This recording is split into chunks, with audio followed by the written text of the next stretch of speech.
Opération réussie à Thessalie. Un appareil de traitement d'or détruit et plusieurs terroristes neutralisés.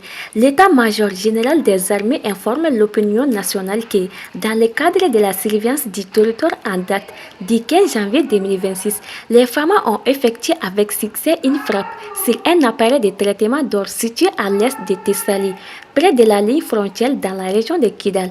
L'appareil a été totalement détruit et plusieurs terroristes ont été neutralisés.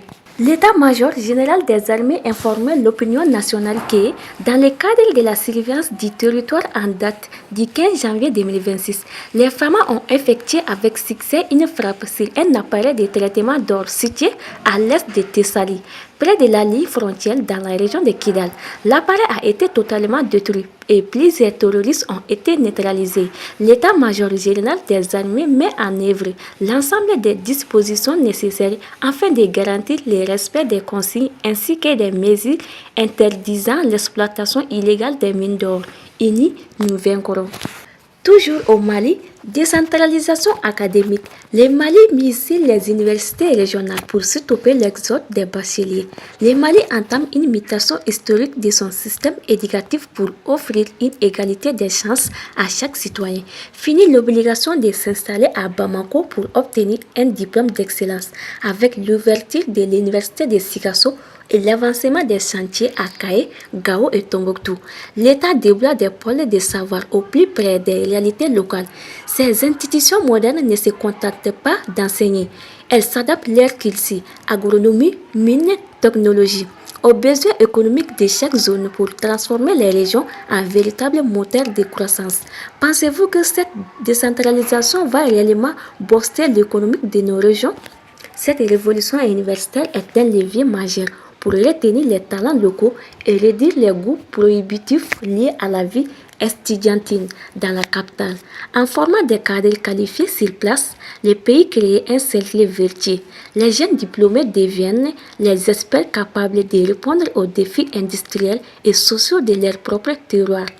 C'est un investissement stratégique sur le long terme qui transforme progressivement nos chefs-lieux en carrefour intellectuel dynamique. Le Mali face à lui-même entre épreuves et choix souverains. L'année 2026 s'ouvre pour le Mali sur une vérité assumée. Le Mali a traversé des tempêtes, mais il est resté debout. Crise énergétique, pression sécuritaire, défis économiques loin de céder. La nation a révélé une résilience profonde et une capacité rare à transformer l'adversité en levier. Cette chronique analyse les grands choix posés par le Mali, souveraineté assumée et réponse sécuritaire et régionale et les fondations politiques. Et renaissance culturelle, lutte contre la corruption et reconstruction économique. Plus qu'un discours, c'est un cap qui est tracé pour l'avenir du Mali. Au Mali, les localités comme Léré, Diafarabé et Muro du Sahel font face aux blocus des groupes armés depuis quelques temps. Les habitants décrivent une situation humanitaire précaire. Préparatifs du 20 janvier, les femmes sont prêtes. À l'approche du 65e anniversaire de l'armée malienne, la place d'armes du génie militaire a accueilli ce jeudi une répétition générale impressionnante. En chiffres, plus de 500 militaires mobilisés, toutes les unités et écoles militaires représentées. Une coordination parfaite sous l'œil vigilant du général de division Oumar Diarra. Rigueur, discipline et fierté étaient les maîtres mots de cette avant-dernière répétition. Nos forces de défense et de sécurité peaufinent les derniers détails pour offrir au peuple malien un défilé historique. Musée national du Mali. Quand la mémoire nationale facile, une récente vérification du bureau du vérificateur général relève des dysfonctionnements graves au musée national du Mali. Gouvernance défaillante, gestion des ressources humaines insuffisantes, système d'inventaire manuel et exposition peu planifiée. Malgré son rôle clé dans la préservation de notre patrimoine culturel et la formation des générations futures, le MNM peine à remplir ses missions. La mobilisation des recettes propres est également problématique, privant les musées des fonds essentiels pour ses activités. Les recommandations du rapport sont claires: réforme structurelle urgente et modernisation du musée pour qu'il devienne une véritable vitrine de notre histoire et culturelle. La CPA a un nouveau chef. La coalition du peuple pour l'Azawad a désormais un nouveau chef.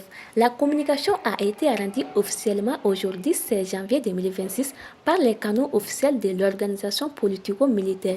L'honorable Ataï Ag Abdallah succède à l'honorable Mohamed Ousmane Ag Mohamedou qui a achevé ses deux mandats statutaires. La CPA est une organisation qui a toujours soutenu l'État du Mali et les autorités de la transition. Fiscalité malienne. La DGI dépasse les attentes en 2025. La Direction générale des impôts du Mali a mobilisé 1401 milliards de francs CFA en 2025, dépassant l'objectif initial de 1387 milliards. Sous la conduite de Hamadou Fall Diaga, la DGI confirme son rôle stratégique dans le financement des politiques publiques et la souveraineté économique du Mali. Mali, forte chute de la production d'or en 2025.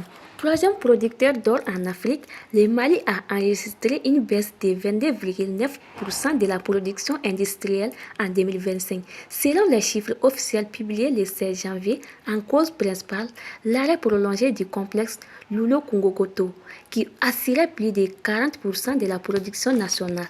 Un accord global de 430 millions de dollars a finalement été signé en novembre 2025, permettant la reprise progressive des activités à partir de janvier 2026. Toutefois, un retour à la pleine capacité pourrait prendre 18 à 24 mois, avec un enjeu majeur, restaurer la confiance des investisseurs et relancer la croissance. Savalbourou, démantèlement des réseaux de trafiquants de motos. Le commissariat de police de Savalbourou a mis fin aux activités d'un important réseau spécialisé dans les vols, les recels et la falsification des factures des motos. 5 individus ont été interpellés et plusieurs motos saisies lors de cette opération. Un grand bravo aux forces de l'ordre pour leur engagement constant dans la lutte contre la criminalité.